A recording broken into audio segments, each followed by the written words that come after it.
मुंबई की life line, यहाँ की मेट्रो। रोज लाखों लोग इसमें सफर करते हैं।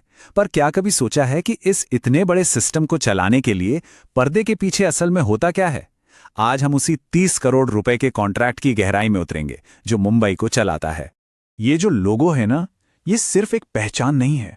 ये उस जबरदस्त ऑपरेशन का चेहरा है जो हर दिन लाखों लोगों को सेफ्टी के साथ उनकी मंजिल तक पहुंचाता है। पर सवाल यह है कि यह सब होता कैसे है? इसी सवाल का जवाब हमें एक बहुत ही कॉम्प्लिकेटेड प्रोसेस की ओर ले जाता है।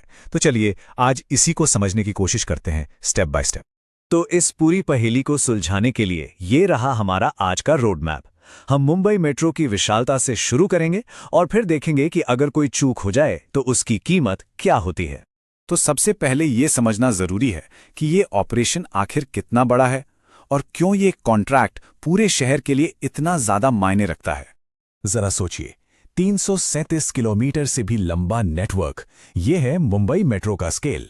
एक इतना बड़ा प्रोजेक्ट जो शहर के एक कोने को दूसरे कोने से जोड़ता है, वाकई कमाल है। और इतने बड़े सिस्टम को स्मूथली चलाने की जिम्मेदारी है एक स्पेशल सरकारी कंपनी की, जिसका नाम है महा Mumbai metro operation corporation limited, या शॉर्ट में कहें तो MMOCL। तो MMOCL ने निकाला एक पब्लिक टेंडर। अब ये सिर्फ कोई डॉक्यूमेंट नहीं है, बल्कि एक पूरा का पूरा ब्लूप्रिंट है, जिसमें साफ साफ लिखा है कि उन्हें क्या, क्यों और कैसे चाहिए। अच्छा, अब जरा नंबर्स की बात करते हैं। इस कॉन्ट्रैक्ट की कीमत है लगभग 30 करोड़ रुपए। सोचिए, ये कितनी बड़ी रकम है। और ये सारा पैसा मुंबई वालों की सेफ्टी और सुविधा पर खर्च होने वाला है। और हाँ, ये कोई छोटा मोटा काम नहीं है। ये पूरे 3 साल की एक लंबी और बहुत ही अहम जिम्मेदारी है। इस कॉन्ट्रैक्ट का दायरा भी बहुत बड़ा है। मतलब मेट्रो नेटवर्क के एक बहुत बड़े हिस्से के लिए जरूरी स्टाफ मुहैया कराना, जैसे असिस्टेंट स्टेशन कंट्रोलर्स और इमरजेंसी ट्रेन ऑपरेटर्स। अब आते हैं सबसे दिलचस्प हिस्से पर, वो है कंपटीशन। ऐसा नहीं है कि कोई भी कंपनी आकर इसके लिए अप्लाई कर दे। यहां शर्तें बहुत सख्त हैं। जो भी कंपनियां बोली लगाती हैं, उन्हें एक बहुत ही मुश्किल फाइनेंशियल टेस्ट से गुजरना पड़ता है। उन्हें यह साबित करना होता है कि वो आर्थिक रूप से इतने मजबूत हैं कि इतनी बड़ी जिम्मेदारी उठा सकें। सिर्फ पैसा ही काफी नहीं है, कंपनियों को यह भी साबित करना होता है कि उनके पास पहले से ही इतने बड़े और मुश्किल प्रोजेक्ट्स को संभालने का अच्छा खासा अनुभव है। और हां, सबसे जरूरी बात, यह सिर्फ सबसे सस्ती बोली लगाने वाले का खेल नहीं है, बिल्कुल नहीं। फाइनल स्कोर में टेक्निकल काबिलियत को 60% वेटेज दिया गया है। मतलब क्वालिटी और सेफ्टी सबसे ऊपर है। टेक्निकल इवैल्यूएशन में बहुत कुछ देखा जाता है, जैसे कंपनी का पिछला रिकॉर्ड कैसा है, उनके पास कितने कर्मचारी हैं, और सबसे जरूरी, वो इस काम को करेंगे कैसे। इस पर उन्हें एक डिटेल्ड प्रेजेंटेशन देना होता है। अच्छा, मान लीजिए एक कंपनी ने कॉन्ट्रैक्ट जीत लिया, लेकिन उन लोगों का क्या जो असल में इस सिस्टम को चलाएंगे? एक मेट्रो ऑपरेटर की जिंदगी आखिर होती कैसी है? टेंडर में सैलरी का स्ट्रक्चर भी बिल्कुल साफ साफ बताया गया है।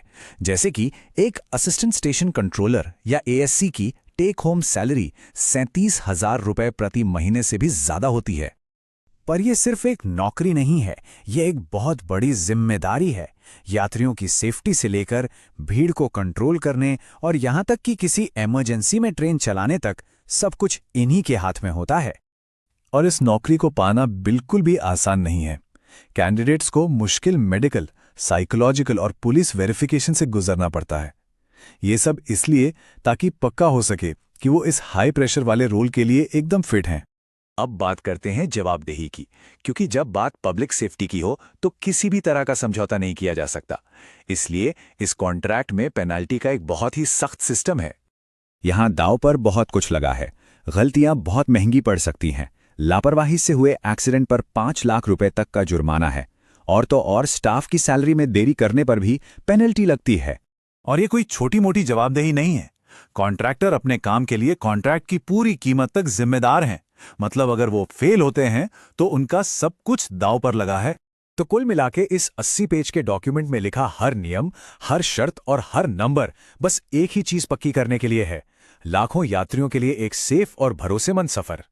तो ये पूरा सिस्टम, मतलब इंसेंटिव्स और पेनाल्टीज का एक बहुत ही कॉम्प्लेक्स जाल है, जिसे सिर्फ इसलिए बनाया गया है ताकि मुंबई जैसा बड़ा शहर कभी ना रुके। और ये हमें एक बड़े सवाल पर लाकर छोड़ देता है, क्या किसी मेगा सिटी में पब्लिक सेफ्टी को मैनेज करने का यही सबसे बेहतरीन तरीका है?